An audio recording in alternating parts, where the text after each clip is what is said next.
Tottenham. Tottenham is having one of their best seasons ever. It remains. Every time I look, I see Tottenham is still winning. And I'm happy. Yes, I was a bit iffy about the Arsenal vs Tottenham game where Tottenham lost. Me, as an Arsenal supporter, will tell you this. Arsenal are winning games. However, the football that Arsenal is playing is attacking, yes, but creativity wise is not there. And the type of players that I'd love to see on the pitch for Arsenal are not there. I respect what these current players are doing because we've been down for so long, Arsenal. And we haven't really came up. And to see this, it brings joy to my face, as you can see.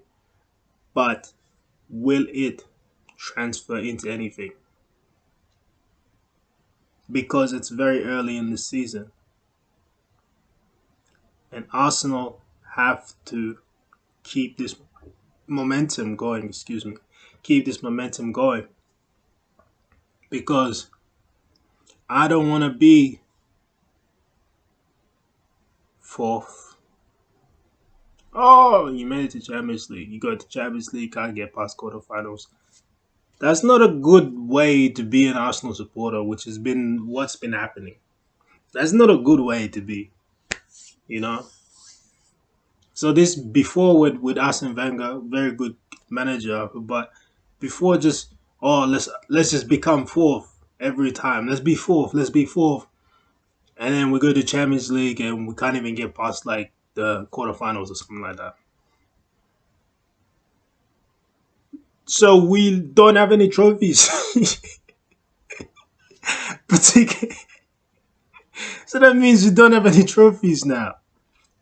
For these last 15 plus years, we have not been collecting trophies. Oh, what are you gonna say? FA Cup?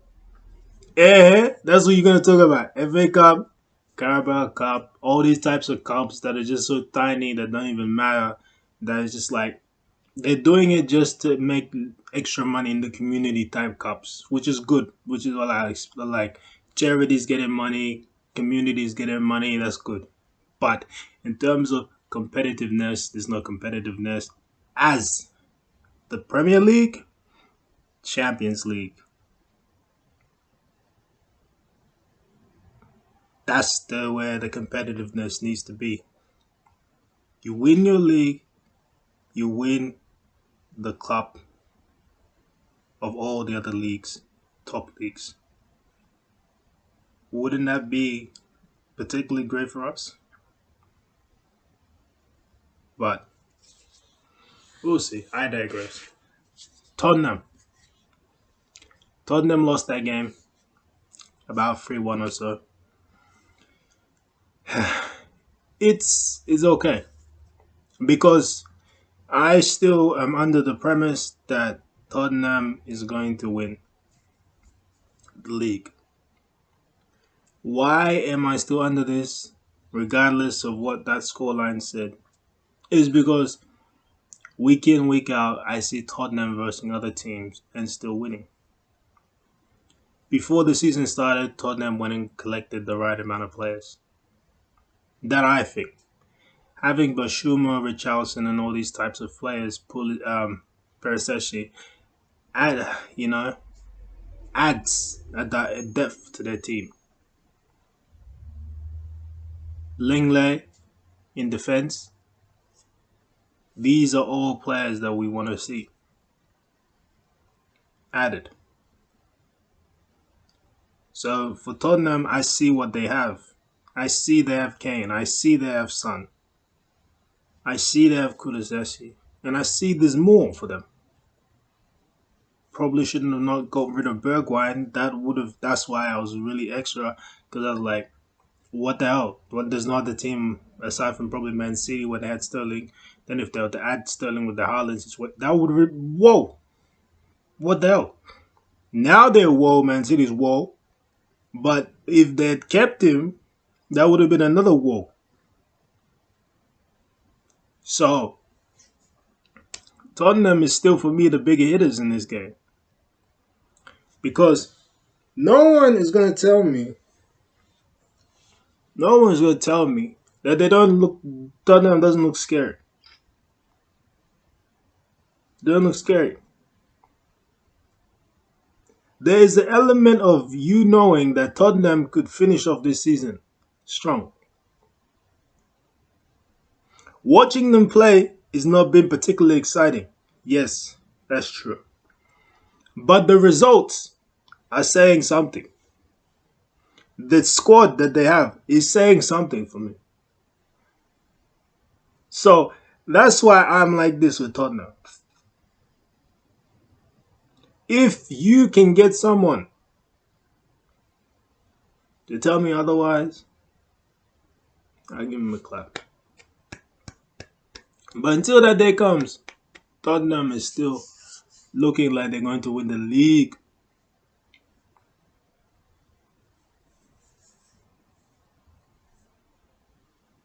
Right now, they're probably fourth on the table.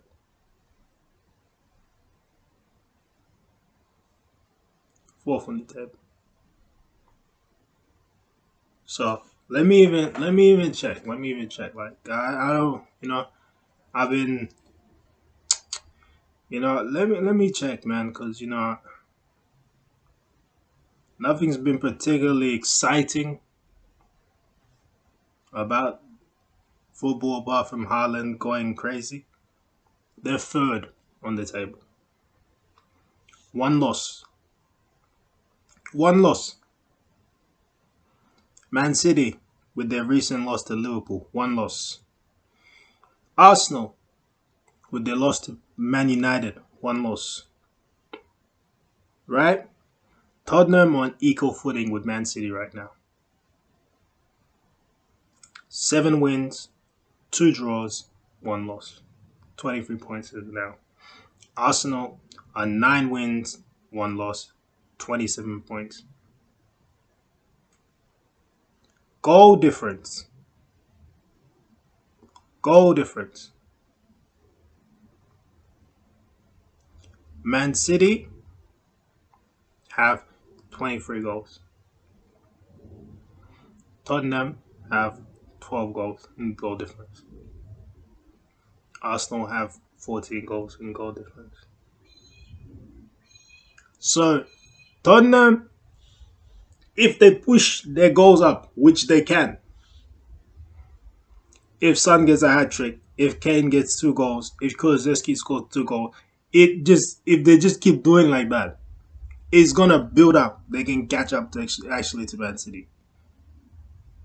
Arsenal at this point, Jesus is been drier than dry. Great player on the ball, but in front of goals right now. Yeah, I know we anticipated him to be whoa from preseason, but it's been a while since he scored much goals. I don't think he even has 4 goals right now in the Premier League. I don't think he has 4 goals. And that's saying something because the current person who has the highest goals in the Premier League has about 15. But he's doing something extra, Haaland's doing something extra. Yeah. But Mitrovic for Fulham, he has about 7 or 8 goals. And he's missed about 2 games or so. No? Yes, he's having an awesome season, but his team is taking on bigger teams. They're not seen as the bigger team. They're always versing teams that are bigger than them. So, what's that?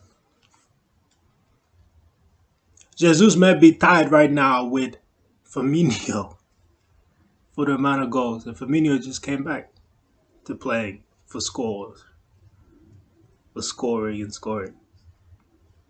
So, it's that. Saka was dry. at the start of the season.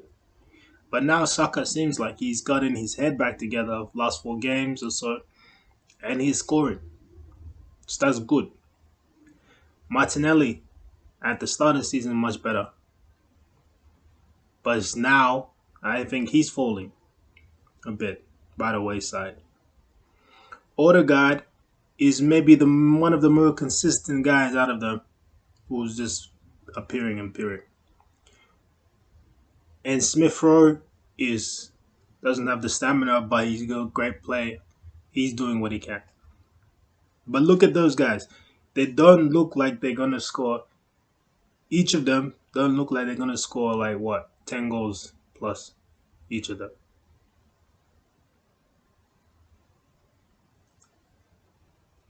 10 goals plus. Whereas Tottenham, all those guys, Son could score 10 plus goals this season. Kane could score 10 plus goals this season. Kulusevski could score 10 plus goals. Hasn't been seen by Kulusevski, but we pretty sure he can do that. Richarlison can score 10 plus goals this season. Right? And now Hoiberg is apparently now a goal getter in that team. So it's coming there. It's coming together for Tottenham. That goal difference matters for me because you can win games, but goal difference is going to be a big contributor to see who's going to win. Behind Tottenham is fourth is Chelsea. Chelsea now has opportunity to actually overtake. Only thing Chelsea needs to do is beat Man City. There's 3 teams that could possibly beat Man City this year. Liverpool did it, surprised us actually, but Liverpool wasn't part of that 3 team for me. It is Arsenal, who got beaten at 5-0 last year, second game of the season. Despicable. If they can muster something to beat Man City, that would say something for me. That will make me say, okay, Arsenal is serious this season. If they can do that. They already accomplished beating Tottenham, which made me happy. But I'm in between because I want Tottenham to win the league for some strange reason. Sometimes Arsenal supporters be like this, so don't take it anyway. I still support my team, but when they're not playing the football that I want to see, as attacking as much, I gotta see, you know, because them against Real Madrid is not going to be an easy one for Arsenal. They're going to better get that and Bayern Munich now. They don't. So if I know they can't do that against those teams, for them winning the Premier League, it's just like okay, it's a good step, but it's not going to make anything. It'll be good for us. We'll be cheering, but it doesn't look like the Sanchez Ozil team in 2015. That looked like that's football there, guys. So Arsenal was one team that can beat Man City. Chelsea, if they really pull it together, can beat Man City. And Tottenham. Tottenham beat Man City first game of the league last year, 1-0. Yes, Man City starts off rocky in the start of the season, but there wasn't many other people that was putting a contest for Man City. Now, if Tottenham can do it again this year, wow. That's gonna be the show. That'll show us all. So I still keep my head up for Tottenham. I still keep my head up for the other teams, but Tottenham is for me the league runners for me. They'll take the league this year for me. If they continue this momentum, Tottenham takes the league. If they cannot continue this momentum and players don't step up, aka Sons and those not scoring past 10 goals this season, then Man City can win the league. We all just be like, good on Man City winning the league. But it's all about who can do the best. So, good job, Tottenham. Keep going.